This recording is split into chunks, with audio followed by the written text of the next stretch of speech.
En medio del bullicio de la plaza, un millonario ciego es sorprendido por una niña pobre que corrige sus cálculos con precisión.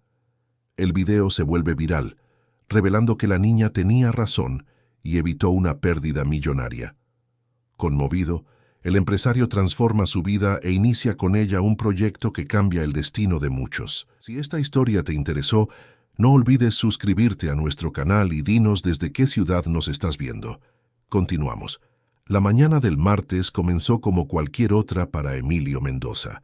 A sus 52 años, todavía sentía el peso de la oscuridad que se apoderó de su vida hacía 8 años, cuando el accidente automovilístico destruyó no solo su vista, sino también su confianza. Sentado en el asiento trasero de su Mercedes-Benz, Emilio ajustaba nerviosamente el bastón de madera fina con acabados dorados.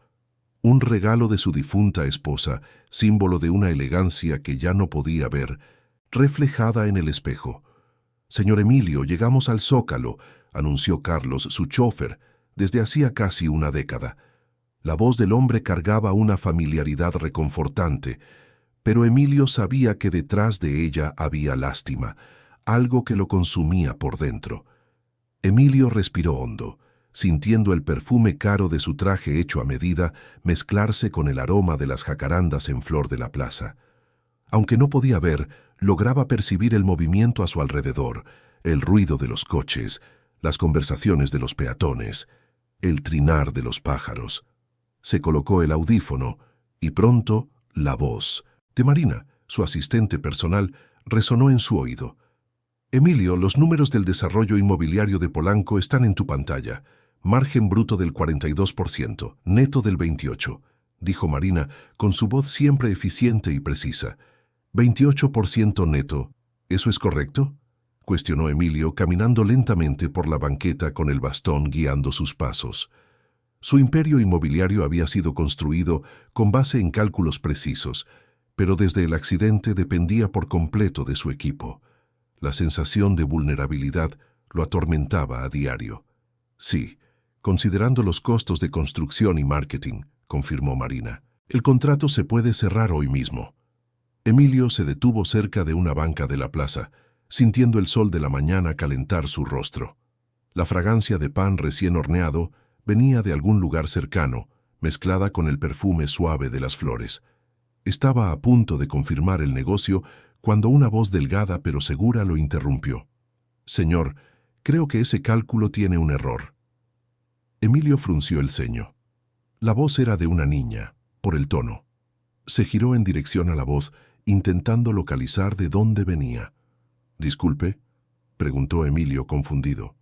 «Usted dijo 28% de ganancia neta, ¿verdad? Pero se le olvidaron las comisiones de los agentes inmobiliarios, que generalmente son el 6% del valor de venta, y los impuestos sobre la venta tampoco estaban en el cálculo», dijo la niña con naturalidad.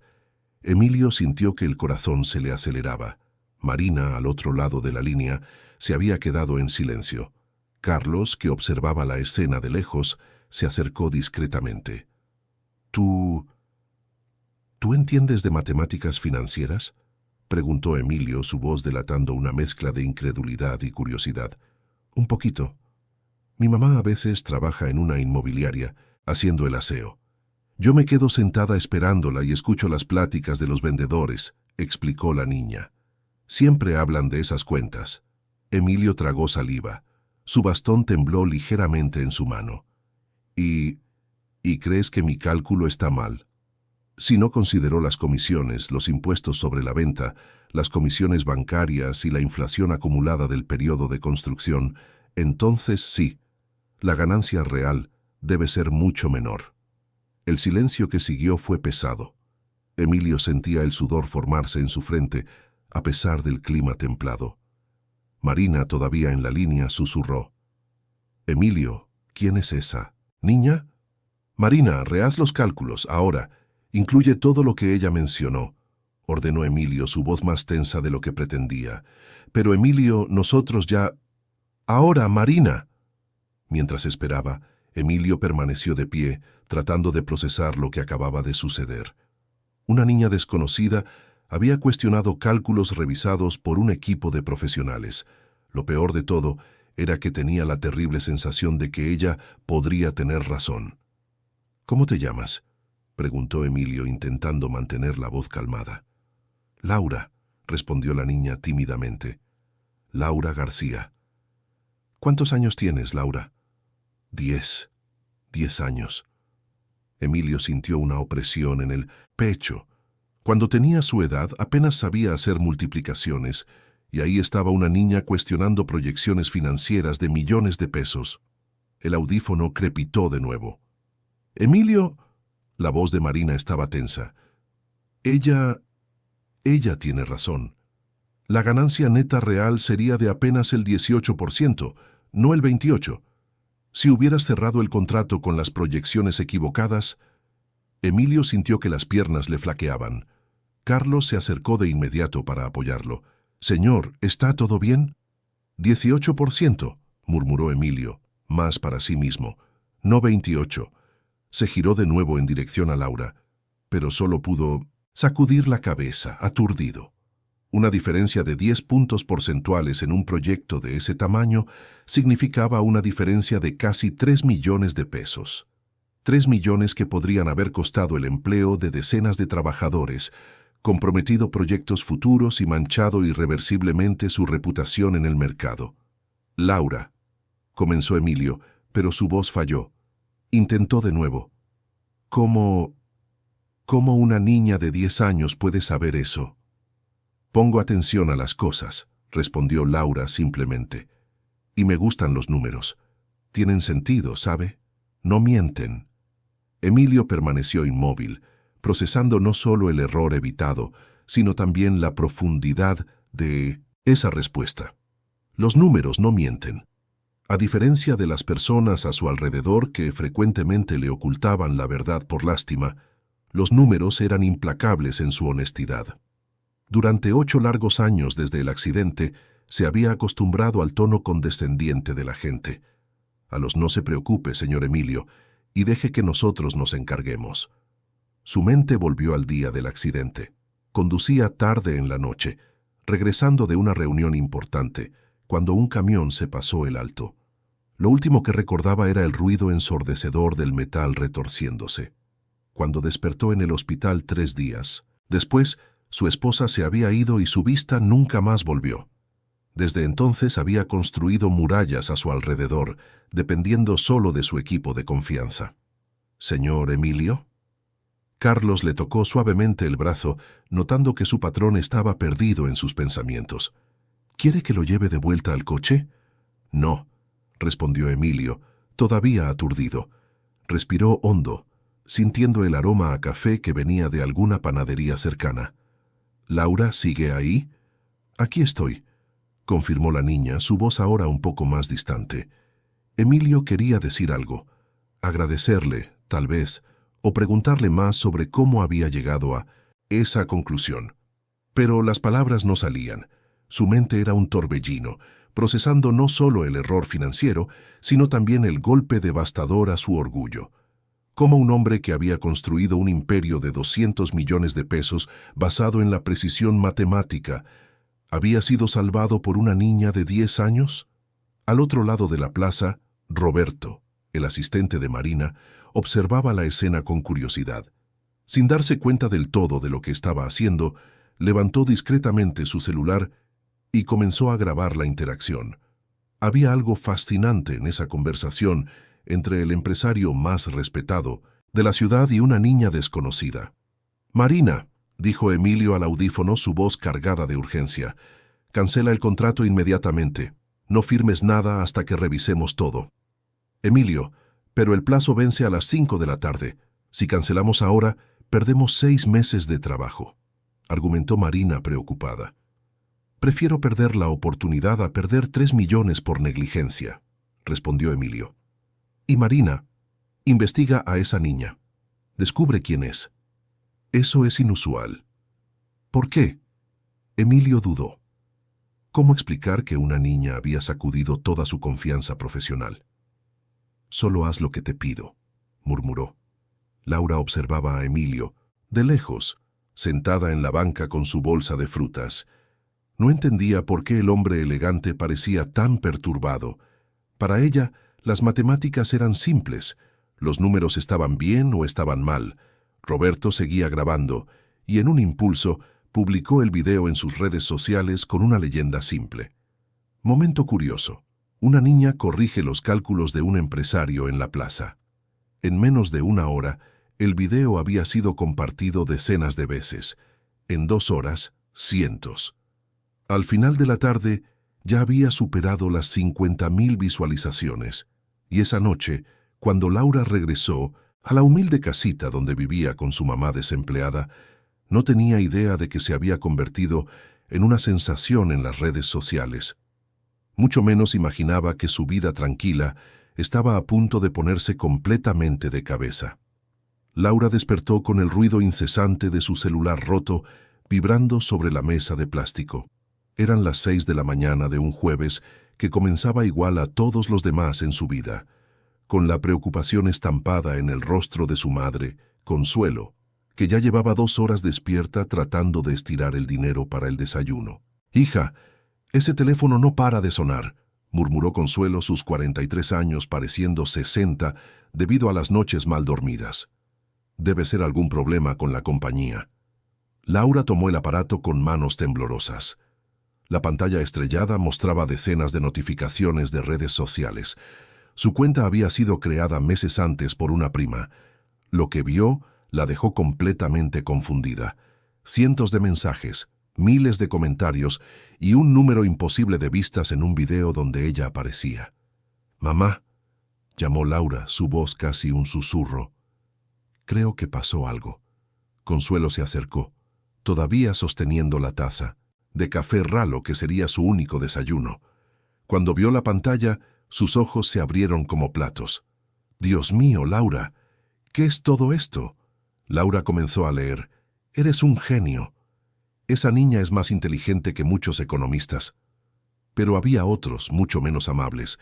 Niña maleducada interrumpiendo a un adulto. ¡Qué falta de respeto! El estómago de Laura se revolvió. No podía entender cómo una simple corrección matemática se había convertido en ese huracán de atención. Mientras tanto, al otro lado de la ciudad, Emilio no había podido dormir. Sentado en su sillón de piel, todavía con las ropa del día anterior, sostenía una taza de café frío mientras escuchaba a Marina relatar los resultados de su investigación sobre Laura. «Emilio, descubrí información sobre la niña», dijo Marina a través del altavoz. «Laura García, 10 años, hija de Consuelo García, de 43 años. La madre está desempleada desde hace 6 meses. Trabaja esporádicamente haciendo el aseo. Viven en una casita humilde en la colonia El Mirador». Emilio apretó los puños. Colonia El Mirador, una de las zonas más marginadas de la ciudad. «Continúa», pidió, sintiendo un nudo formarse en su garganta. «La niña estudia en una escuela pública. Siempre ha tenido las mejores calificaciones, pero, Emilio, hay algo más». El video se viralizó por completo. Ya pasó de 500.000 vistas y lo están compartiendo en programas de televisión. Emilio sintió que la sangre se le helaba. ¿Programas de televisión? El programa matutino de Canal Capital ya llamó 3 veces pidiendo una entrevista. El reportero Andrés Sánchez quiere hacer un reportaje sobre la niña prodigio que le enseñó matemáticas a un millonario. Emilio descubrieron dónde vive. Emilio se levantó bruscamente, tirando la taza al suelo. El ruido de la porcelana haciéndose añicos resonó en la sala. ¿Fueron hasta su casa? Llegaron a las 5 de la mañana con cámaras. La niña y la madre están siendo acosadas por periodistas. Algunas personas están criticando duramente a la niña, diciendo que fue maleducada. Emilio se pasó las manos por el rostro, sintiendo el peso de la culpa. Esa niña inocente estaba sufriendo las consecuencias de un error que no era suyo. «Marina, necesito ir para allá. Ahora». «Emilio, no creo que sea una buena idea. La prensa...». «No me importa la prensa. Una niña está pagando por un error que no cometió». 2 horas después, Carlos se estacionaba en la entrada de la colonia El Mirador. Emilio nunca había pisado una colonia popular, y caminar por las calles estrechas con su bastón fue desafiante y humillante. El olor a comida mezclado con el del drenaje, el ruido de los niños jugando, todo contrastaba con el mundo silencioso donde él vivía. Llegó hasta una pequeña construcción donde una multitud se aglomeraba. Reconoció las voces de los reporteros bombardeando a alguien con preguntas. «Por favor, dejen a la niña en paz», suplicaba una voz femenina. «Solo tiene 10 años. Doña Consuelo, ¿su hija piensa seguir una carrera en economía?», gritaba un reportero. Emilio se acercó su bastón golpeando el suelo. Cuando los periodistas lo vieron, el alboroto se hizo mayor. «Es el empresario Emilio Mendoza. Señor Emilio, ¿qué lo trae por aquí?». Emilio levantó la mano pidiendo silencio. Su voz salió firme, pero cargada de emoción. «Vine a pedir disculpas. Disculpas a Laura y a su madre por el problema que mi equipo causó al publicar ese video sin autorización. Una niña no debería estar pasando por esto». Consuelo se acercó, llevando a Laura de la mano. La niña estaba visiblemente asustada, con los ojos rojos. «Señor», dijo Consuelo con la voz temblorosa, «no sé qué hacer. Desde temprano hay gente tocando a nuestra puerta, tomándole fotos a mi hija». Emilio se arrodilló a la altura de Laura, aunque no pudiera verla. «Laura, perdóname. Me ayudaste ayer y terminé perjudicándote sin querer». «Yo solo quería ayudar», murmuró Laura. «Los números estaban mal». «Tú no hiciste nada malo», aseguró Emilio, sintiendo que se le formaban lágrimas en los ojos por primera vez en años. «Yo debí haberte protegido».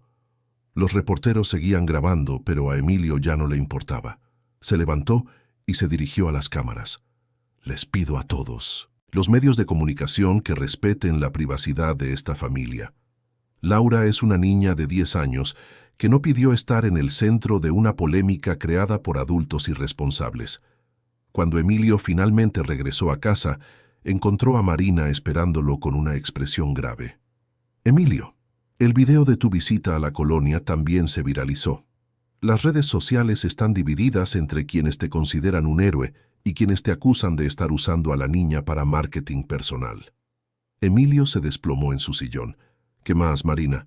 Hay grupos diciendo que todo esto es un teatro montado. Algunos cuestionan si la niña realmente tiene la inteligencia que demostró. Y hay más. 3 televisoras quieren hacer programas especiales». Emilio apretó los puños. «Rechaza todo y contrata seguridad para proteger a la familia de Laura». «Ya lo hice, pero hay algo sobre su situación financiera. Consuelo debe 3 meses de renta. Viven de donaciones. La última comida completa que Laura hizo fue hace 2 días. Emilio, están pasando hambre». Emilio imaginó a la niña brillante volviendo a casa hambrienta. La imagen mental fue devastadora. Una niña de 10 años con hambre mientras él vivía en un palacete. «Quiero que les transfieras dinero inmediatamente». «Emilio, eso puede ser interpretado como: no me importa. Una niña tiene hambre mientras discutimos sobre relaciones públicas». Marina suspiró.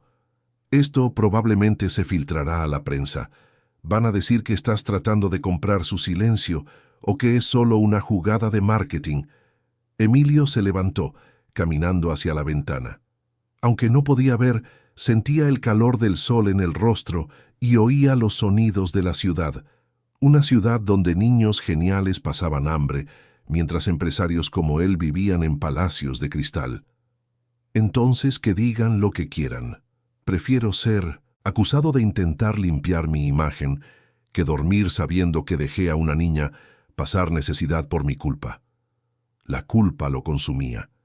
Durante 8 años, desde el accidente, se había encerrado en su torre de marfil, rodeado de personas que lo trataban con guantes de seda.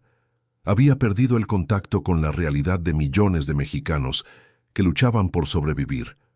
Y ahora, una niña de 10 años le había dado una lección no solo de matemáticas, sino de humanidad. «Marina, quiero que también les consigas comida. Una despensa completa, entregada discretamente. Y ve si puedes pagar la renta, atrasada». Entendido, ¿algo más? Sí, quiero un informe sobre la situación educativa de Laura. ¿A qué escuela va? Si hay programas especiales para niños con altas capacidades en la zona. A esa misma hora, en la colonia El Mirador, Laura estaba debajo de una mesa vieja, tratando de escapar del ruido de la gente que tocaba a la puerta. El espacio reducido la hacía sentirse segura, lejos de las miradas curiosas. «Laura, sal de ahí, hija», llamó Consuelo con la voz cansada. «Ven a comer algo». Laura salió con el cabello revuelto y los ojos hinchados. «No tengo hambre, mamá». Era mentira. Se moría de hambre, pero sabía que la última rebanada de pan debía ser para su madre. «Laura, mi niña», Consuelo se arrodilló, sosteniendo su rostro delgado. «Esta gente no para de molestarnos. Ya ni siquiera puedes salir al patio». Laura abrazó a su madre con fuerza. «Es mi culpa, mamá, por haber hablado con el señor elegante». «No, mi vida, tú solo intentaste ayudar. El problema son los adultos que convirtieron esto en un circo». Consuelo suspiró, mirando por la rendija de la cortina. Afuera todavía había gente con cámaras esperando. Afuera comenzó una nueva confusión. Las voces se exaltaban, había gente corriendo. Laura y Consuelo se miraron con miedo. «Mamá, tengo miedo», susurró Laura. «Yo también, mi vida, yo también». Lo que no sabían era que ese era solo el comienzo de una tormenta que cambiaría sus vidas para siempre. A la mañana siguiente, Consuelo despertó con el sonido de golpes violentos en la puerta. Ya no eran los reporteros educados de los días anteriores. Ahora eran puñetazos furiosos, acompañados de gritos hostiles que la hicieron temblar de miedo. «Sal de ahí, aprovechada. Sabemos que recibiste dinero del ricachón», gritaba una voz masculina áspera. «Tú, hija, es una farsa. Ustedes armaron todo esto», berreaba otra persona. Consuelo corrió hacia Laura, que se había despertado sobresaltada y ya lloraba en voz baja debajo de la delgada sábana que las cubría. La filtración de la transferencia bancaria de Emilio había ocurrido exactamente como Marina predijo, pero de una forma mucho peor de lo que cualquiera podría haber imaginado. Durante la madrugada, alguien había hackeado la información bancaria y divulgado en redes sociales no solo el monto transferido, 50,000 pesos, sino también una versión distorsionada de los hechos. La narrativa que se esparcía como pólvora era que todo había sido un fraude elaborado, una madre ambiciosa usando a su hija para extorsionar a un empresario vulnerable. «Mamá, ¿por qué nos están gritando?», preguntó Laura entre sollozos, aferrándose al brazo delgado de Consuelo. «No lo sé, mi niña. No entiendo nada de lo que está pasando». La situación se había convertido en una pesadilla. Vecinos que antes las saludaban, ahora las miraban con desconfianza y envidia. La noticia de que habían recibido 50,000 pesos, una fortuna para los estándares de la colonia, había creado un ambiente hostil a su alrededor. Afuera, las voces continuaban. 50,000 pesos. Mientras nosotros aquí nos matamos trabajando, estas dos hacen teatro para ganar dinero fácil. La niña ni siquiera es tan inteligente. Mi hijo también sabe hacer cuentas». Consuelo sintió que su mundo se derrumbaba. Ni siquiera había tocado el dinero todavía. Tenía miedo de sacarlo, miedo de que fuera un error, miedo de que alguien pudiera acusarla de robo. Y ahora descubría que todos ya lo sabían, que todos las creían culpables de algo que ella ni siquiera entendía bien. Mientras tanto, Emilio estaba en su sala de juntas enfrentando la peor crisis de su carrera empresarial. Marina había llegado, con el rostro pálido y una carpeta llena de capturas de pantalla de las redes sociales. «Emilio, la situación se salió completamente de control», dijo Marina con la voz tensa. «El hackeo de la información bancaria fue solo el comienzo. Ahora están cuestionando todas tus transacciones de los últimos años. Hay rumores de que ya has hecho esto otras veces, que tienes un esquema de usar niños pobres para marketing personal». Emilio sintió que la sangre se le helaba. «Eso es absurdo. Fue la primera vez que...» «Lo sé, pero a Internet no le importa la verdad. Hay gente creando teorías de conspiración sobre que eres un aprovechador de menores. Otros diciendo que tu empresa solo contrata niños para parecer socialmente responsable». Emilio, recibimos 15 llamadas de clientes cancelando contratos esta mañana. El empresario se pasó las manos por el rostro, sintiendo el peso de una presión que no experimentaba desde hacía años. Su empresa, construida a lo largo de 3 décadas, estaba siendo destruida por un gesto de bondad malinterpretado. Y hay más, continuó Marina dudando. El SAT anunció que va a investigar todos tus movimientos financieros de los últimos 5 años. Quieren saber si hay un patrón de donaciones sospechosas a familias de escasos recursos. ¿Donaciones sospechosas?, explotó Emilio. Intenté ayudar a una niña que estaba pasando hambre. Lo sé, pero ahora están pintando esto como lavado de dinero, evasión fiscal, o peor aún, como un pago para mantener a la familia callada sobre algún supuesto crimen que habrías cometido. Emilio se levantó bruscamente, su bastón temblando en sus manos. Esto es una cacería de brujas. No hice nada más que intentar corregir un error mío. Emilio, hay algo más que necesitas saber. La familia de Laura están siendo amenazadas, no solo por periodistas, sino por gente de la propia colonia. Hay reportes de que les aventaron piedras a su casa durante la madrugada. El silencio que siguió fue ensordecedor. Emilio imaginó a Laura, una niña de 10 años que solo había intentado ayudar, siendo aterrorizada en su propia casa por personas que deberían protegerla.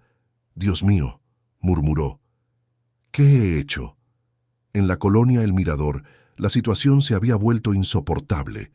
Consuelo había cerrado todas las ventanas y puertas, pero eso no impedía que los gritos llegaran hasta ellas. Laura tenía fiebre, una mezcla de estrés, miedo y desnutrición que había debilitado su pequeño cuerpo. «Mamá, quiero que esto pare», dijo Laura entre temblores, envuelta en la única cobija que tenían. «Quiero volver a ser invisible». El corazón de Consuelo se hizo pedazos.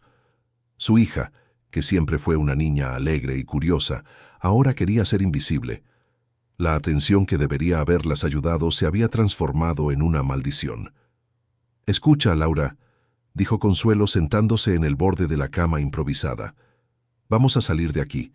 Vamos a casa de tu tía, en el pueblo». «¿Y la escuela, mamá?». «Olvida la escuela por ahora. Primero necesitamos estar seguras». Pero cuando Consuelo intentó abrir la puerta para salir, descubrió que había gente bloqueando la salida. Ya no eran solo curiosos o reporteros, eran vecinos indignados que exigían su parte de los 50,000 pesos. «Consuelo, abre esa puerta», gritaba doña María, una vecina que siempre había sido su amiga. «Si ustedes se hicieron ricas a nuestras costillas, nosotros también tenemos derecho. Vivían aquí fingiendo que eran pobres como nosotros», acusaba don Juan del jacal de al lado. «¿A cuántos otros ricachones engañaron?». Laura comenzó a llorar desconsoladamente. No podía entender cómo su intento de ayudar a un hombre con sus cálculos se había transformado en esa pesadilla. Todo lo que había hecho fue notar que algunos números no cuadraban, algo que para ella era tan natural como respirar. «Mamá, yo no quería que esto pasara», sollozaba. Yo solo quería ayudar». «¿Por qué todo el mundo está enojado con nosotros?». Consuelo abrazó a su hija, pero ella misma no tenía respuestas. ¿Cómo explicarle a una niña de 10 años que el mundo adulto era cruel e injusto? ¿Cómo decirle que la gente prefería creer en mentiras sensacionalistas que en la simple verdad? El teléfono roto de Laura comenzó a sonar sin cesar. Eran llamadas de números desconocidos, algunos ofreciendo dinero para entrevistas, otros haciendo amenazas. Consuelo finalmente apagó el aparato, pero eso no disminuyó el ruido de afuera. En ese momento, Emilio estaba al teléfono con Marina, tratando de encontrar una solución. «Marina, necesito sacarlas de ahí. Ahora».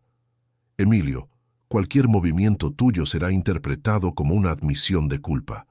Si mandas seguridad a buscarlas, dirán que estás secuestrando testigos. Si no haces nada, dirán que abandonaste a la niña después de usarla. Entonces estoy en un callejón sin salida». «Peor que eso, recibí una llamada del DIF. Van a investigar si Consuelo es una madre adecuada. El argumento es que expuso a su hija menor a situaciones de riesgo para obtener una ventaja financiera. Emilio sintió que las piernas le flaqueaban. ¿Van a quitarle a Laura a su mamá? Es una posibilidad real. Hay gente en línea pidiendo que se abra una investigación por exposición de menor y explotación infantil. Emilio, están usando la situación para atacarte tanto a ti como a ella. Esto no puede estar pasando. Una niña corrigió mi cálculo en una plaza. ¿Cómo se convirtió esto en una guerra? Porque vivimos en una era donde la verdad importa menos que la narrativa más interesante. Y la narrativa de empresario millonario explota a niña pobre vende más que empresario agradece la ayuda de una niña inteligente. Emilio se desplomó en su silla, sintiendo el peso abrumador de una situación que se había salido completamente de su control. Todo lo que había intentado hacer para ayudar a Laura estaba, en realidad, destruyendo su vida. Al otro lado de la ciudad, Laura había dejado de llorar, no por haberse calmado, sino por puro agotamiento. Acostada en el regazo de su madre, murmuraba en voz baja: «Mamá, nunca más voy a hablar con ningún adulto desconocido. Nunca más». Consuelo sintió que las lágrimas rodaban por su rostro. Su hija, que siempre había sido valiente y comunicativa, se estaba cerrando al mundo. La brillantez natural de Laura estaba siendo sofocada por el miedo y la desilusión. Y lo peor de todo era que, afuera, el ruido no paraba. De hecho, parecía estar volviéndose más fuerte y más agresivo a cada minuto que pasaba. Laura miró a su madre con los ojos desorbitados de puro terror. Afuera, los gritos se hicieron aún más fuertes y alguien había comenzado a golpear la puerta con algo pesado. «Consuelo, ¿me estás escuchando?», preguntó Emilio con la voz tensa. Al otro lado de la línea podía oír claramente el ruido de la multitud y los golpes en la puerta. «Yo tengo miedo, señor Emilio», respondió Consuelo entre lágrimas. «Quieren tirar nuestra puerta. Mi hija está aterrada». Emilio apretó los puños. «Escúchame bien, Consuelo. En 15 minutos, una camioneta negra se va a estacionar en la calle de atrás de tu casa. Carlos, mi chofer, estará conduciendo. Tomen solo lo esencial y salgan por detrás en silencio. Pero, señor, si alguien nos ve huyendo con usted, ¿eso no va a empeorar todo?». La pregunta de Consuelo golpeó a Emilio como una puñalada. Tenía razón. Cualquier movimiento suyo sería interpretado como la confirmación de las teorías conspirativas que circulaban en Internet. Pero dejarlas allí significaría poner a una niña en peligro real. «Consuelo, ya no importa lo que piensen de mí. Ustedes dos corren peligro de vida. Eso es lo que importa ahora».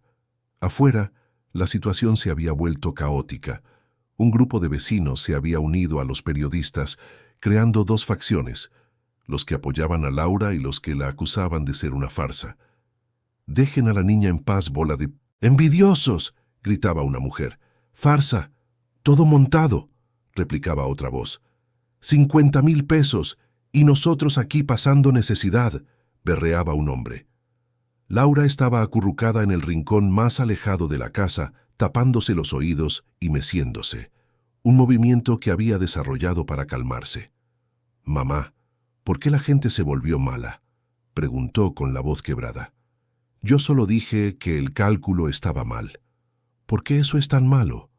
Consuelo se arrodilló junto a su hija, intentando transmitir una calma que no sentía. «La gente se ciega cuando cree que alguien tiene algo que ellos quieren, mi niña. No es tu culpa». En ese momento, el sonido de un vidrio rompiéndose resonó en la casa. Alguien había arrojado una piedra a la única ventana del cuarto.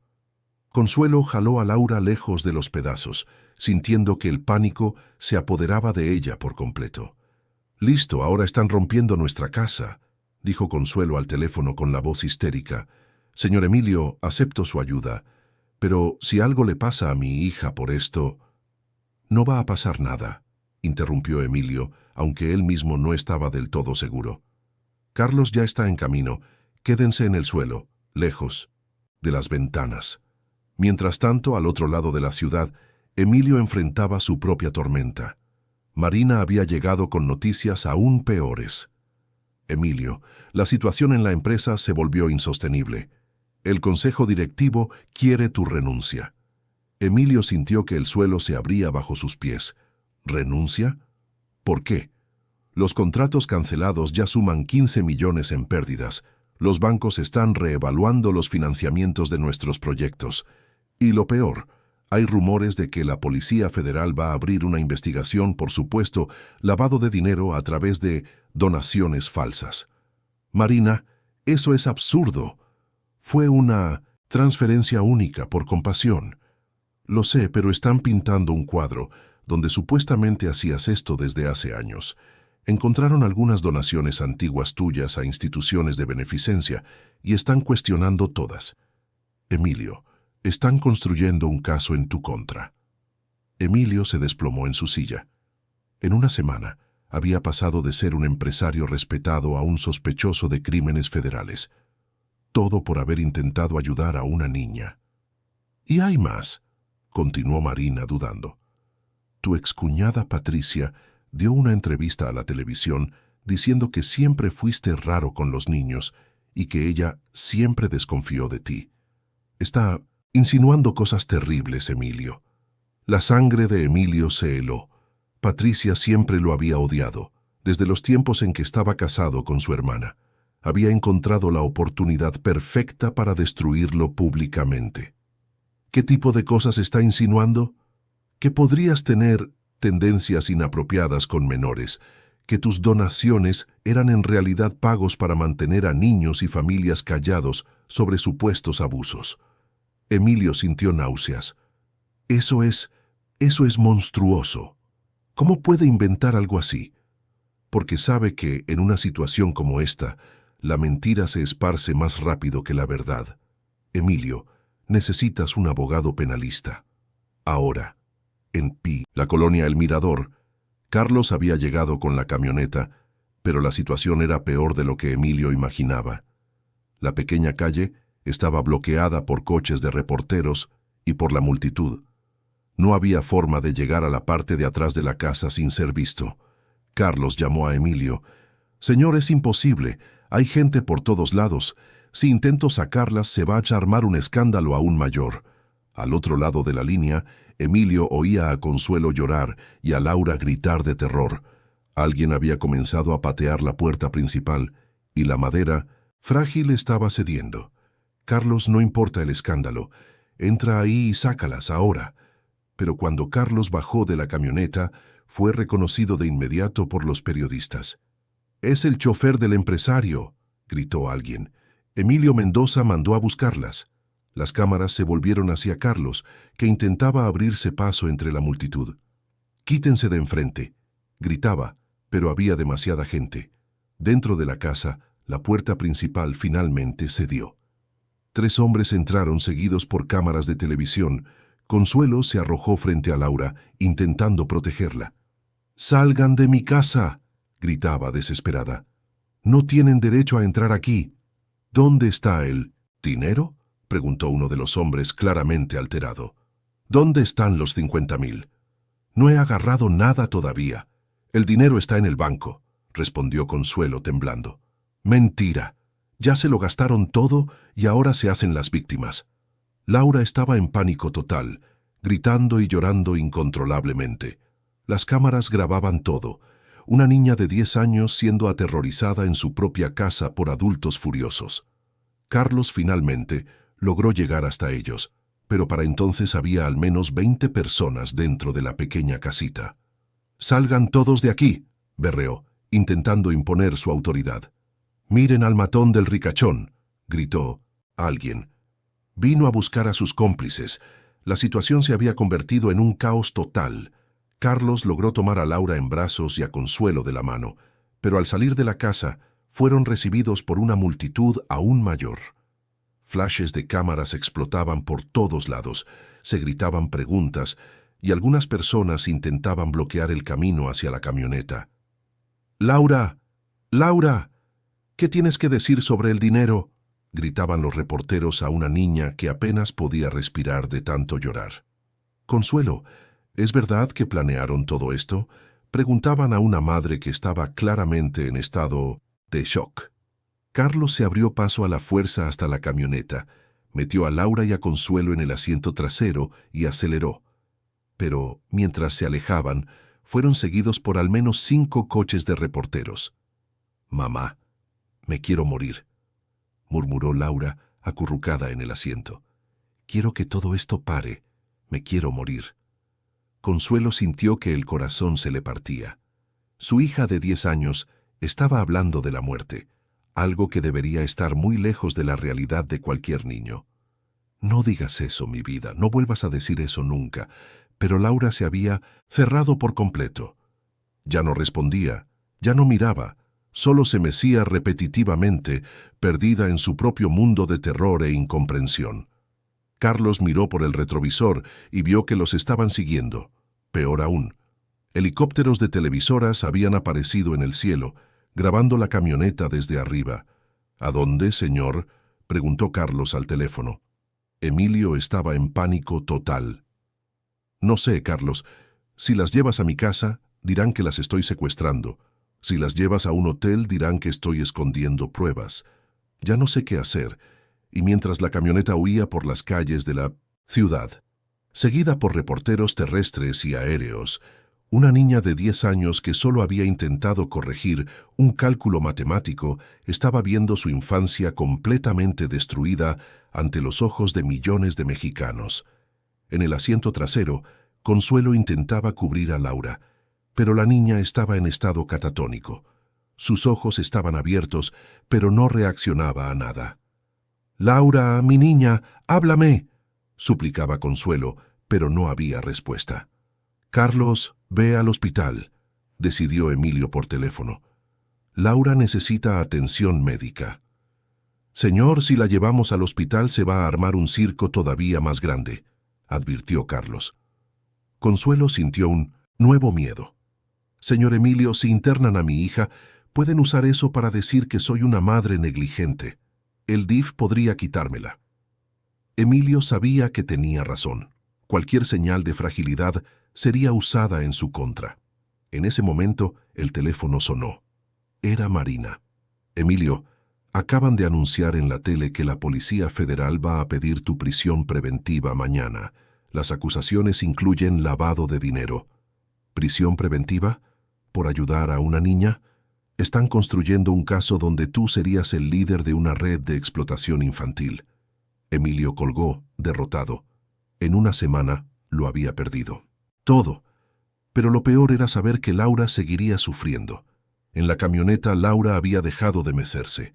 El silencio fue aún más aterrador. Consuelo se dio cuenta de que su hija se había desconectado de la realidad. La camioneta de Carlos había logrado llegar al hospital privado de la zona sur, pero la situación allí era aún peor que en las calles. Decenas de reporteros ya esperaban en la entrada y helicópteros circulaban sobre el edificio. Alguien había filtrado su destino antes incluso de que llegaran. «Señor Emilio», dijo Carlos por teléfono, «es imposible entrar. Hay una multitud en la puerta del hospital. Si bajo con Laura en este estado, van a grabarla siendo cargada desmayada. Eso va a acabar con ella». Emilio estaba en total desesperación. Laura necesitaba atención médica urgente, pero cualquier movimiento sería transformado en un espectáculo. Al otro lado de la línea, podía oír a Consuelo llorando en voz baja e intentando hacer que Laura reaccionara. «Laura, mi niña, por favor, abre los ojitos, habla con mamá», suplicaba Consuelo, pero la niña permanecía inmóvil con los ojos abiertos pero completamente ausente. «Carlos, da media vuelta, ve a casa del doctor Roberto, llámale y dile que es una emergencia médica. Tal vez pueda atender a Laura en su casa».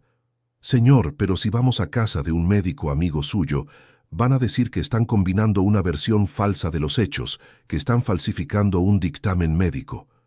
Emilio se pasó las manos por el rostro, sintiendo que cada intento de ayudar solo empeoraba la situación. «Entonces, ¿qué sugieres, Carlos? ¿Que dejemos morir a una niña para proteger nuestra reputación?» «No, señor. Solo le aviso que cualquier cosa que hagamos será usada en nuestra contra». En ese momento, el teléfono de Emilio sonó de nuevo. Era un número desconocido. «¿Emilio Mendoza?», preguntó una voz masculina áspera. ¿Quién habla? Habla el comandante federal Marcos Silva. Señor Mendoza, le informo que la Policía Federal ha expedido una orden de aprehensión preventiva en su contra. Le recomiendo que se presente voluntariamente en las próximas 2 horas. De lo contrario, iniciaremos una operación de búsqueda. Emilio sintió que la sangre se le helaba en las venas. Comandante, ¿puedo saber de qué se me acusa exactamente? Asociación delictuosa, lavado de dinero, corrupción de menores y trata de personas. Tiene 2 horas. La línea quedó en silencio. Emilio se desplomó en su sillón, sabiendo que su vida había terminado. En una semana, había pasado de ser un empresario respetado a un criminal buscado por la Policía Federal. Marina entró en su oficina con una expresión desesperada. Emilio, ¿oíste las noticias? El comandante acaba de llamarme. Tengo 2 horas para entregarme. Hay algo más que necesitas saber. El DIF ya está en camino para recoger a Laura. Recibieron una denuncia anónima de que Consuelo está descuidando la atención médica de su hija para protegerte. Emilio sintió que iba a desmayarse. ¿Eso significa que van a separar a Laura de su mamá? Emilio, la van a poner en un albergue de menores mientras investigan el caso. Una niña traumatizada, en una institución llena, lejos de la única persona que tiene en el mundo. No, murmuró Emilio. Eso no puede pasar. No puedo dejar que eso pase. En la camioneta, Consuelo se había dado cuenta de que algo grave estaba sucediendo cuando vio que se acercaban patrullas de la policía.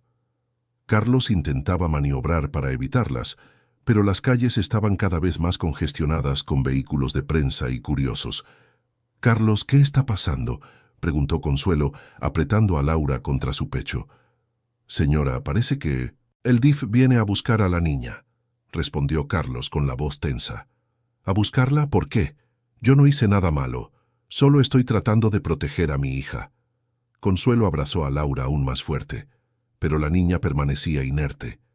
Era como si hubiera salido por completo de su propio cuerpo, dejando solo una cáscara vacía. «Mamá», murmuró Laura por primera vez en horas, pero su voz salió extraña, distante. «Laura, mi niña, ¿estás escuchando a mamá?» «Mamá, ¿por qué todo el mundo quiere lastimarnos? ¿Qué hicimos tan malo?» Consuelo comenzó a llorar desconsoladamente. ¿Cómo explicarle a una niña de 10 años que el mundo era injusto, que la gente podía ser cruel sin motivo, que a veces hacer lo correcto resultaba en el peor castigo posible? No hicimos nada malo, mi vida. La gente es la que está mal, no nosotros. Entonces, ¿por qué ellos están ganando? ¿Por qué estamos huyendo? La pregunta de Laura fue como una cuchilla en el corazón de Consuelo. ¿Cómo explicar que a veces los inocentes pagan por los errores de otros? ¿Que el mundo no siempre es justo con quien más merece bondad? En ese momento, Carlos recibió una llamada de Emilio. «Carlos, cambio de planes, no vayan a ningún lado, vengan a mi casa». Ahora, «Señor Emilio, pero usted no dijo que eso sería interpretado como...». «Ya no me importan las interpretaciones, Carlos. En 2 horas me van a arrestar. Antes de que eso pase, necesito asegurarme de que Laura esté a salvo». «¿Y cómo piensa hacer eso?» «Todavía no lo sé, pero necesito intentarlo. Tráelas aquí». Carlos colgó y miró por el retrovisor. Consuelo lo miraba con los ojos rojos de tanto llorar, sosteniendo a Laura como si fuera lo más preciado del mundo. «Señora, vamos a casa. Del señor Emilio. ¿Y si nos arrestan ahí? ¿Y si me separan de Laura?» «No lo sé, señora, pero creo que es mejor que estemos todos juntos cuando eso pase, a que estemos separados y perdidos». El viaje a casa de Emilio fue como una pesadilla. Eran seguidos por una caravana de reporteros curiosos y ahora también por patrullas. Lo que había comenzado como una simple corrección de un cálculo matemático se había convertido en una persecución digna de una película de acción. Cuando llegaron al portón de la mansión de Emilio, la situación estaba completamente fuera de control. Cientos de personas se aglomeraban en la calle, gritando consignas contradictorias. Algunos defendían a Emilio y a Laura, otros los atacaban ferozmente. «¡Libertad para Laura!», gritaban unos. «Encarcelen a los criminales», berreaban otros. «Justicia para los niños», era el coro general, pero nadie sabía exactamente qué justicia estaban pidiendo. Carlos logró entrar por el portón eléctrico, pero no antes de ser bombardeados por flashes de cámaras y gritos ensordecedores. Laura, que había mostrado signos de mejoría en la camioneta, volvió al estado catatónico en cuanto escuchó a la multitud. Emilio estaba esperando en la entrada de la casa, apoyado por Marina. Cuando vio a Laura siendo cargada por Carlos, una niña de 10 años completamente destruida psicológicamente, sintió que había tocado fondo. «Dios mío», murmuró, «¿qué les he hecho?». Consuelo miró a Emilio con una expresión que mezclaba desesperación, rabia y súplica. «Señor Emilio, usted prometió que nos iba a ayudar, pero cada día que pasa nuestra vida empeora. Mi hija está así por toda esta confusión. ¿Cómo va a arreglar esto?». Emilio no tenía respuesta. Por primera vez en su vida, el hombre que siempre supo resolver problemas con lógica y dinero estaba completamente perdido, y el tiempo se estaba agotando. En menos de 2 horas sería arrestado y Laura sería entregada al DIF. «Consuelo», dijo con la voz quebrada, «no sé cómo arreglarlo, pero te prometo que lo intentaré hasta el último segundo». Afuera, la multitud se agitaba cada vez más, y lo peor de todo era que, en medio de todo ese caos, una niña de 10 años estaba pagando el precio más alto por un gesto de bondad que debería haber sido simple. Marina se acercó con su teléfono, el rostro pálido. «Emilio, acaban de divulgar en internet un video editado de Laura. Lo cortaron de forma que parece que la están secuestrando. El video ya tiene 2 millones de vistas». Emilio se sentó pesadamente. 2 millones de personas viendo una mentira. Peor aún, los comentarios están divididos entre gente que pide tu arresto y otros que crean teorías de que Laura es una actriz contratada. Consuelo sintió que las piernas le flaqueaban. «¿Una actriz? Mi hija tiene 10 años». Laura, acostada en el sofá, comenzó a murmurar. «Los números no mienten, pero la gente miente sobre los números». Emilio se arrodilló a su lado. «Laura, ¿puedes oírme?». «Señor Emilio, yo solo quería ayudar con el cálculo». «¿Por qué todo el mundo se enojó?». El corazón de Emilio se hizo pedazos. «Tú no te equivocaste en nada, Laura. La gente es la que está equivocada». «Entonces, ¿por qué ellos están ganando?». La pregunta resonó en la sala. Emilio no tenía respuesta. En ese momento, sonó el interfón. Marina atendió y su rostro se puso pálido. «Emilio, son agentes del DIF. Están aquí para llevarse a Laura». «No», gritó Consuelo aferrándose a su hija. «No se van a llevar a mi hija». Laura miró a su madre con lágrimas. «Mamá, me van a llevar lejos de ti». Emilio sabía que la resistencia sería inútil. Los agentes tenían el poder de la ley de su lado. «Consuelo, déjame hablar con ellos. Tal vez pueda negociar algo». «¿Negociar qué? ¿La vida de mi hija?». Afuera, las sirenas de la Policía Federal comenzaron a sonar. El tiempo se había acabado. Emilio sería arrestado y Laura sería llevada a un albergue. La niña, que solo había intentado corregir un error matemático, estaba a punto de ser separada de su madre, mientras que el hombre que había intentado ayudarla sería arrestado como un criminal. Los agentes de la Policía Federal no esperaron ni a que Emilio terminara de despedirse. A las 8 de la mañana en punto, derribaron el portón de su casa con una operación que parecía más apropiada para capturar a un narcotraficante internacional que a un empresario acusado de ayudar a una niña. «Emilio Mendoza, queda usted detenido», anunció el comandante Marcos Silva, exhibiendo las esposas de metal como trofeos. «Tiene derecho a guardar silencio. Cualquier cosa que diga podrá ser usada en su contra». Emilio ni siquiera intentó resistirse. Cuando las esposas se cerraron en sus muñecas, sintió que su vida había llegado a su fin. A los 52 años, ciego, sería arrojado a una prisión como un criminal común. «¿Puedo al menos despedirme de la niña?», pidió Emilio, con la voz quebrada.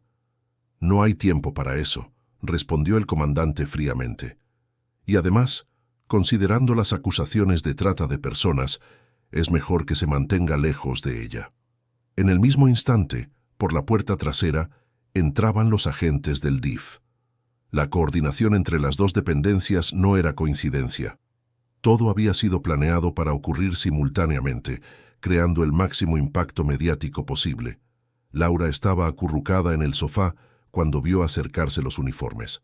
Su pequeño cuerpo comenzó a temblar violentamente y se aferró a las piernas de Consuelo con desesperación. «Mamá, no dejes que me lleven. Por favor, te prometo que nunca más voy a hablar con nadie. Te prometo que me voy a portar bien». Consuelo abrazó a su hija con fuerza, pero sabía que era inútil. Los agentes tenían una orden judicial y cualquier resistencia solo empeoraría la situación.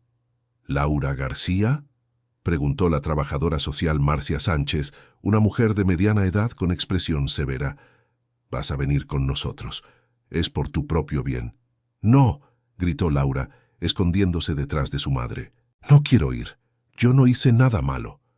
«Nadie dijo que hiciste algo malo», respondió Marcia con una falsa amabilidad. «Pero tu madre no está logrando cuidarte adecuadamente. Necesitas ayuda». Consuelo sintió una furia crecer en su pecho. «¿Cómo que no estoy logrando cuidar de mi hija? Siempre la he cuidado, siempre». «Señora Consuelo, la niña está claramente traumatizada.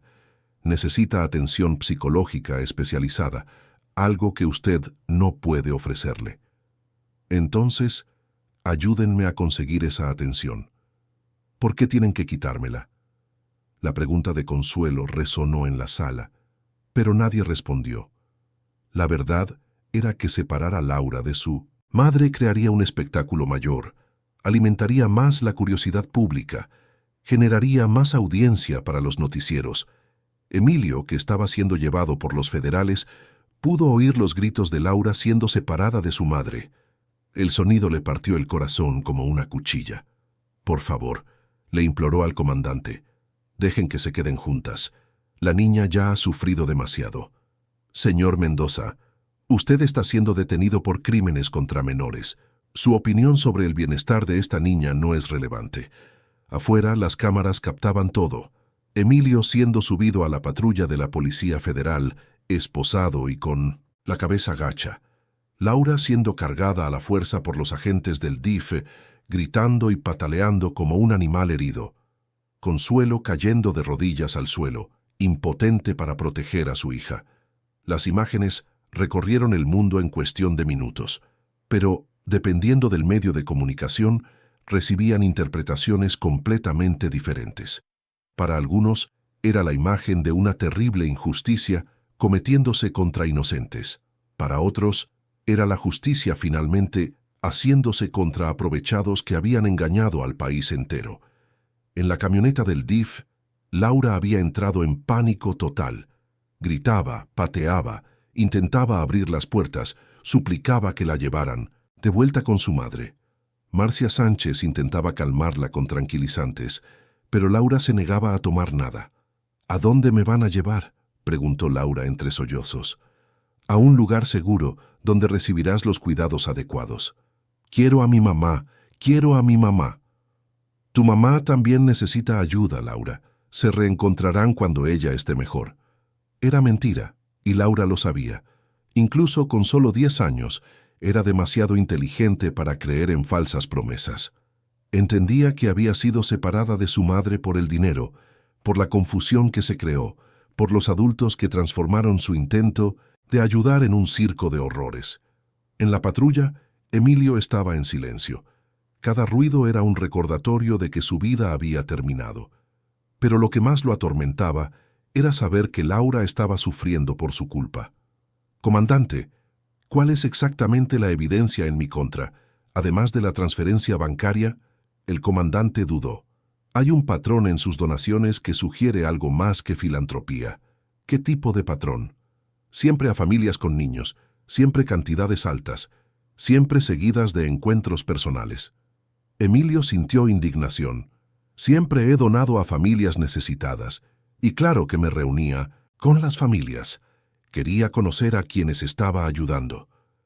Cuando se juntan esas informaciones, se forma un cuadro sospechoso. ¿Cuadro sospechoso de bondad?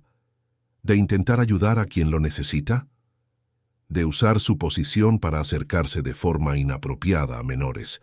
Emilio sintió náuseas. ¿Cómo convierten la caridad en un crimen? En realidad, Emilio sabía que no eran los hechos. Era la presión de los medios, la necesidad de encontrar un culpable.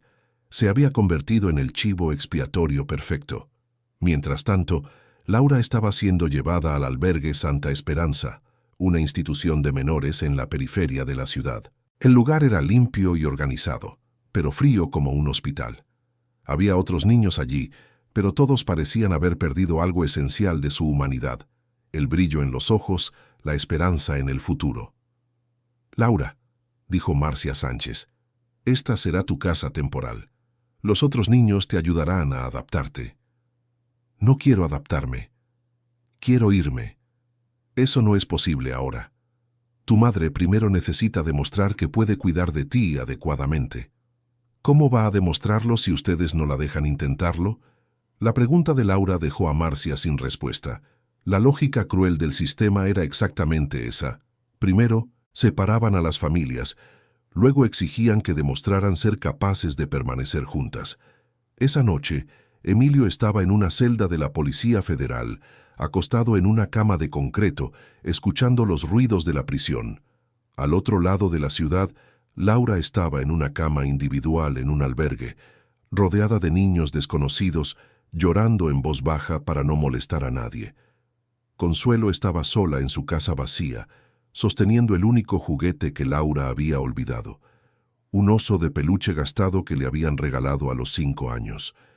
3 personas que una semana antes eran desconocidas, entre sí ahora compartían el mismo sufrimiento, la misma sensación de injusticia, la misma desesperanza. Y afuera, millones de personas seguían viendo el espectáculo, discutiendo quién tenía razón o no, sin darse cuenta de que todos eran víctimas de un sistema que transforma tragedias humanas en entretenimiento. Roberto, el asistente que había grabado el primer encuentro en la plaza, estaba en su departamento mirando su computadora.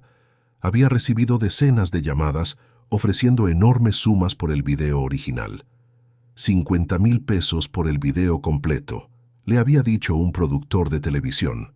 Roberto sabía que ese dinero cambiaría su vida. Como asistente ganaba poco, pero cada vez que miraba el video, veía la inocencia de Laura, la sorpresa de Emilio, la simplicidad de un momento que debería haber sido solo eso, simple. Él había creado ese monstruo. Su publicación impulsiva había destruido 3 vidas. «Roberto, ¿vas a aceptar la propuesta?», preguntó su novia. Roberto recordaba el rostro de Laura cuando fue cargada por los agentes. Su teléfono sonó de nuevo. «Roberto, última oferta, 70,000 pesos. Necesito una respuesta ahora». «¿Y si no lo vendo?». «Entonces lo conseguiremos de otra manera. Tú no ganarás nada». Roberto colgó y miró la pantalla. Allí estaba el archivo que podría salvar a Emilio y a Laura. El video original mostraba la espontaneidad del encuentro. «Si pudieras elegir entre ganar 70,000 pesos o salvar a una niña inocente, ¿qué harías?», le preguntó a su novia. «¿Tienes algo que pueda ayudar a la niña Laura?». Roberto asintió. «Entonces no hay nada que pensar. Una niña inocente no merece pagar por algo que no hizo». Roberto tomó la decisión que lo cambiaría todo. En lugar de vender el video, lo publicaría completo de forma gratuita, con una explicación de cómo había sucedido todo. A las 2 de la madrugada publicó: «Mi nombre es Roberto Silva, y yo soy el responsable de toda esta tragedia. Es hora de contar la verdad». Cuando salió el sol, el video ya había sido visto por más de 5 millones de personas. Por primera vez, la opinión pública comenzó a cambiar de dirección. El video de Roberto se había esparcido por Internet como un virus. En 12 horas ya era el tema más comentado del país. Por primera vez, la gente pudo ver la verdad sin filtros, sin ediciones tendenciosas. El video original mostraba claramente a Laura sentada sola en la banca, comiendo un pan simple mientras Emilio hablaba por teléfono sobre números que ella podía oír. No había actuación, no había un acuerdo previo, No había nada más que una niña inteligente corrigiendo un error matemático. Pero para Emilio, que despertó esa mañana en una celda de la Policía Federal, el cambio en la opinión pública llegaba demasiado tarde. Había pasado la noche en vela, pensando en Laura. «Mendoza», gritó el carcelero, «tienes visita». Era Marina, que había conseguido autorización para verlo. Cuando entró, Emilio notó que había llorado. «Emilio, ¿viste las noticias? El video de Roberto lo cambió todo». «Marina, eso no cambia nada. Sigo preso, Laura sigue en un albergue y Consuelo sigue desesperada». «Emilio, hay manifestaciones pidiendo tu liberación. Abogados famosos se están ofreciendo a defenderte gratis». Emilio negó con la cabeza. «Marina, esas mismas personas que ahora me defienden son las que me condenaron hace 3 días. La opinión pública es voluble. Emilio, tienes que tener esperanza. Por Laura, por Consuelo, por ti mismo».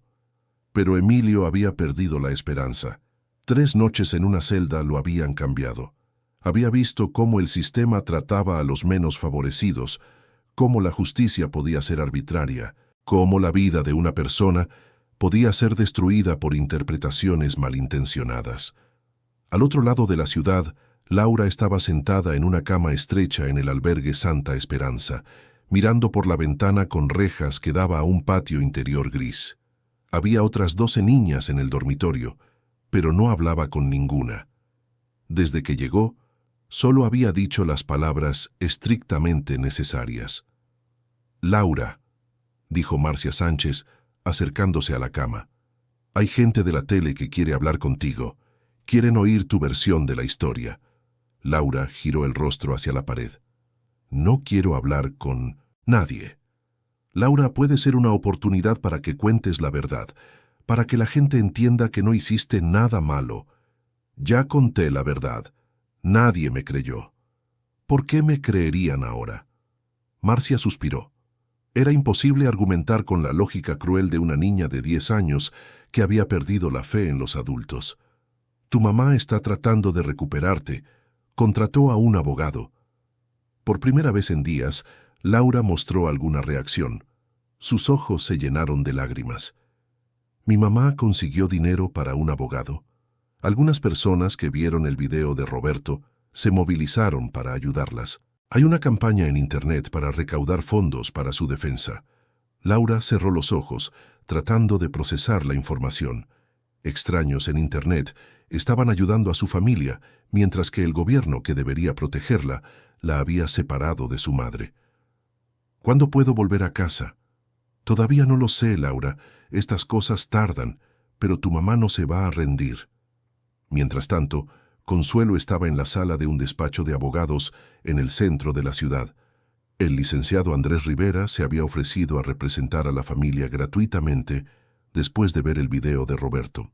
Era joven, idealista, y se había indignado con la situación. «Señora Consuelo», explicó Andrés, «su caso es más complejo de lo que parece. No basta con probar la inocencia. Necesitamos probar que el Estado actuó de forma inadecuada al separarlas». «Licenciado, yo solo quiero a mi hija de vuelta. Laura nunca ha estado lejos de mí ni una noche. Debe estar aterrada». «Entiendo, y haremos todo lo posible para acelerar el proceso, pero necesito que entienda. Al sistema no le gusta admitir errores. Van a luchar para mantener la decisión aunque sepan que están equivocados». Consuelo comenzó a llorar. «¿Por qué nos hicieron esto? Nunca le pedimos nada a nadie. Laura solo intentó ayudar a un hombre con un cálculo. Señora Consuelo, a veces hacer lo correcto en el momento equivocado puede parecer que es hacer lo incorrecto. Ustedes no hicieron nada malo, pero el momento fue desafortunado». «¿Momento?» «Licenciado, mi hija no tiene tiempo. Cada día que pasa lejos de mí es un día de infancia que está perdiendo». Andrés sabía que Consuelo tenía razón. Laura estaba en una edad crucial, y el trauma de ser separada de su madre podría dejar cicatrices permanentes. Ese mismo día, algo inesperado sucedió. El doctor Roberto Figueroa, el médico que había atendido a Emilio años antes durante su recuperación del accidente, decidió hablar públicamente.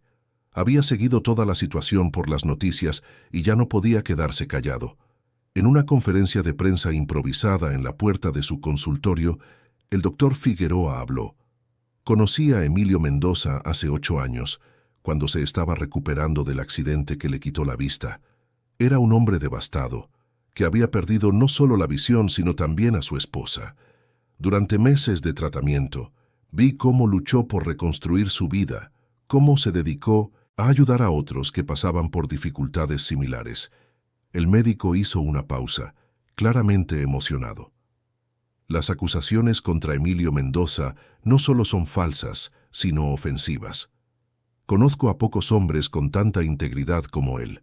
Lo que está sucediendo es una persecución basada en prejuicios contra las personas con discapacidad visual y contra la gente exitosa que decide ayudar a los menos favorecidos. Las palabras del doctor Figueroa fueron como una bomba en la opinión pública. Un médico respetado, sin ningún interés financiero en el caso, estaba defendiendo a Emilio públicamente. Pero en la prisión, Emilio no sabía nada de esto. Estaba acostado en la cama de concreto, tratando de imaginar cómo le explicaría a Laura, cuando la reencontrara, por qué los adultos habían creado toda esa confusión por un simple gesto de bondad. Lo que no sabía era que Laura, a esa misma hora, se estaba haciendo la misma pregunta. ¿Por qué los adultos complican tanto las cosas simples? A la mañana siguiente, sucedería algo que lo cambiaría todo una vez más. Pero esta vez, el cambio vendría de un lugar que nadie esperaba, del propio corazón de la máquina que había creado esa injusticia.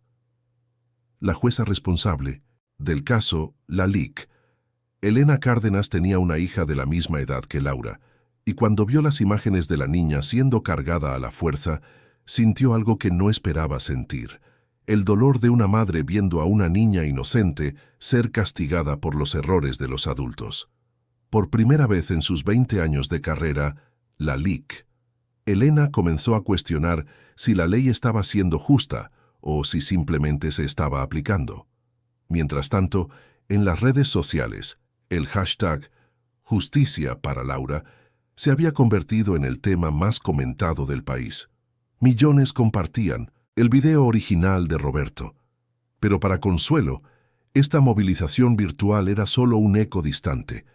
Pasaba los días caminando por la casa vacía, sosteniendo la ropa de Laura. «Mi hija debe tener frío», murmuraba, mirando el pequeño suéter. Siempre tenía frío en la noche. ¿Quién la va a tapar ahora? El dolor de Consuelo era visceral.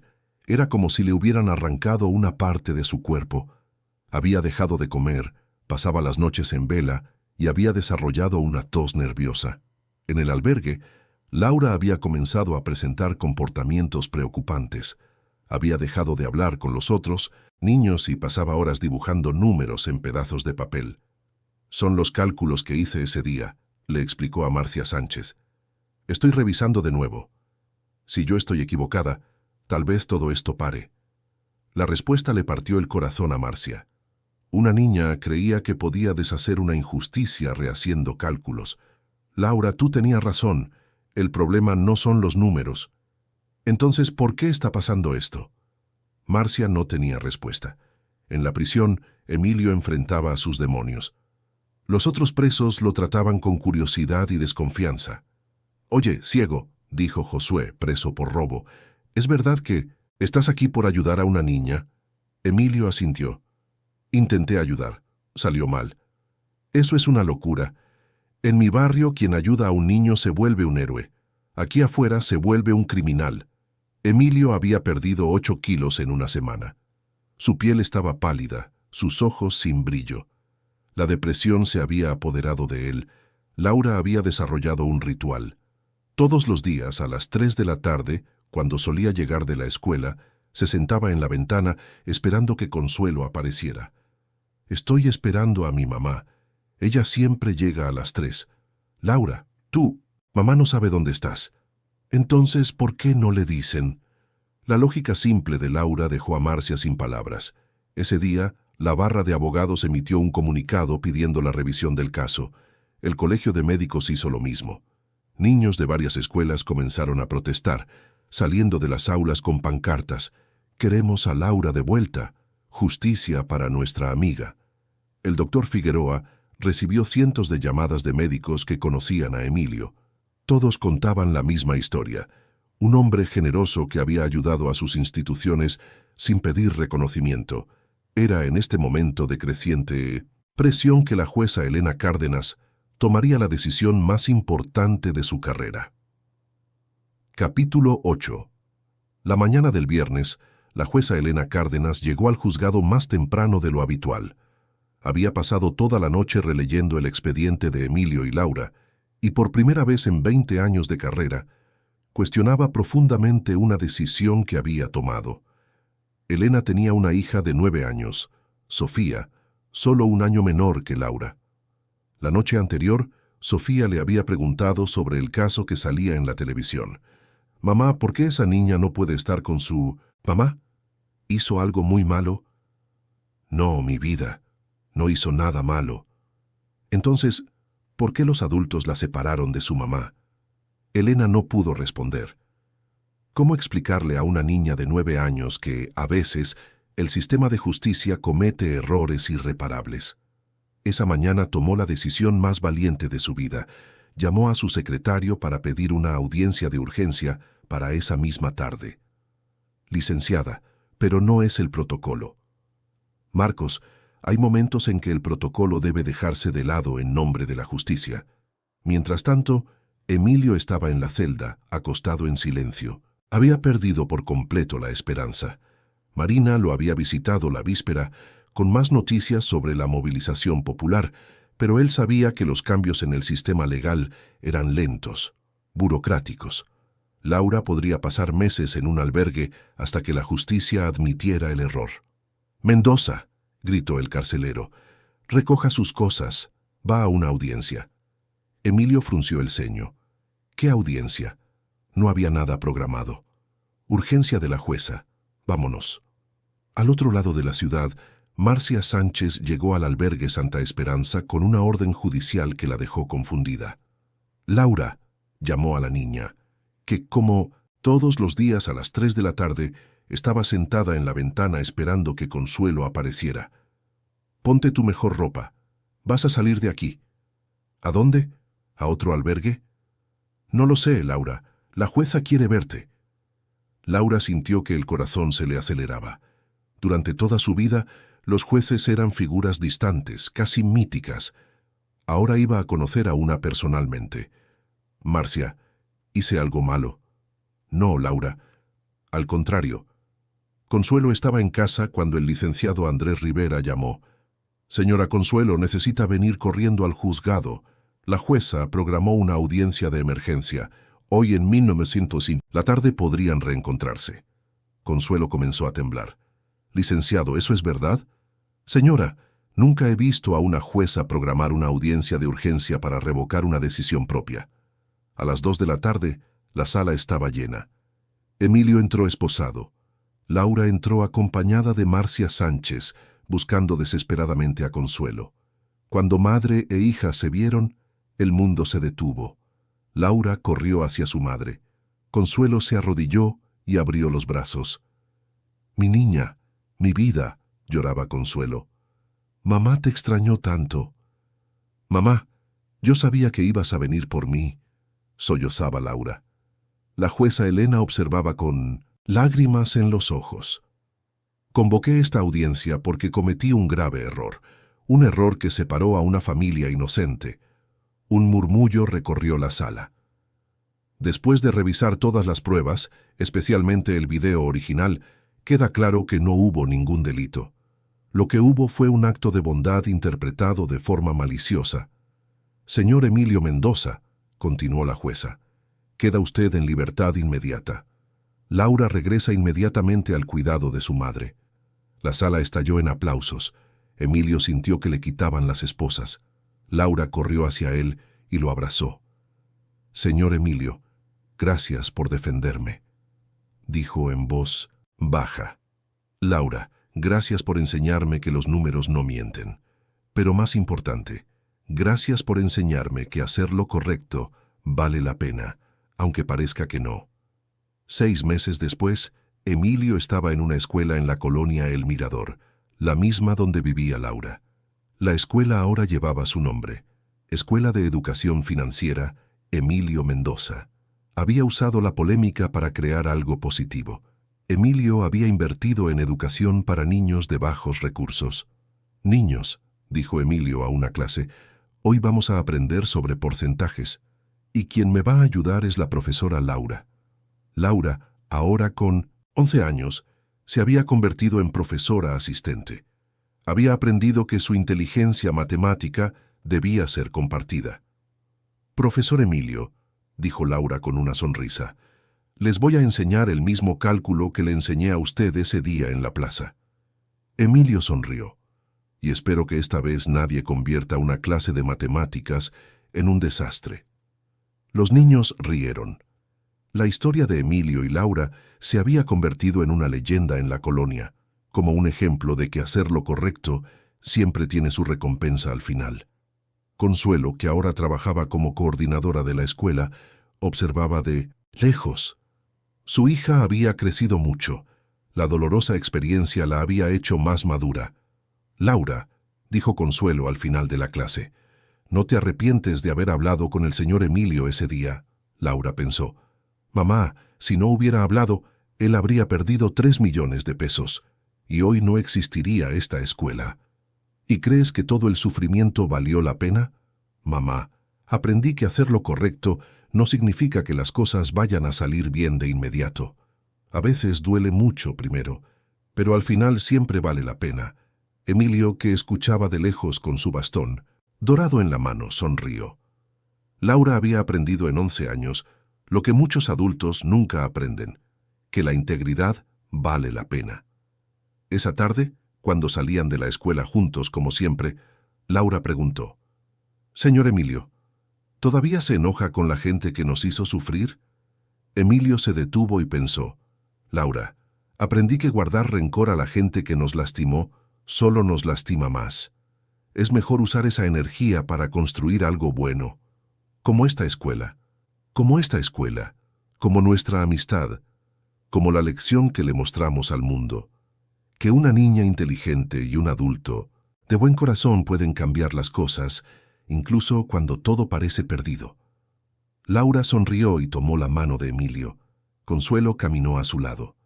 3 personas que el destino había unido de forma dolorosa, pero que ahora eran una familia elegida, construida sobre los valores que realmente importan. Honestidad, valentía y la certeza de que hacer el bien siempre vale la pena. Y así, en la Escuela de Educación Financiera Emilio Mendoza, todos los días decenas de niños aprendían no solo matemáticas, sino la lección más importante de todas, que tener el valor de hacer lo correcto, incluso cuando parece imposible, es lo que hace a una persona verdaderamente rica. Roberto, coordinador de los proyectos sociales de Emilio, visitaba la escuela con frecuencia. Su decisión de revelar la verdad había cambiado las vidas de todos. La escuela se había convertido en un símbolo en la colonia. Niños que antes veían la educación solo como una obligación, ahora corrían a las clases. «Profesor Emilio», dijo una niña de 8 años, «¿es verdad que la profesora Laura salvó su empresa solo haciendo una cuenta?». Emilio sonrió. «Es verdad, y la lección más importante es, cualquiera de ustedes puede hacer la diferencia en la vida de otra persona». Laura añadió, «pero recuerden, hacer lo correcto a veces es difícil.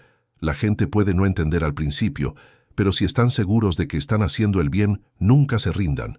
Consuelo, observando desde la puerta, sentía orgullo. Su hija se había convertido en una joven sabia, capaz de transformar el dolor en enseñanza. Esa tarde, los 3 caminaron por la colonia.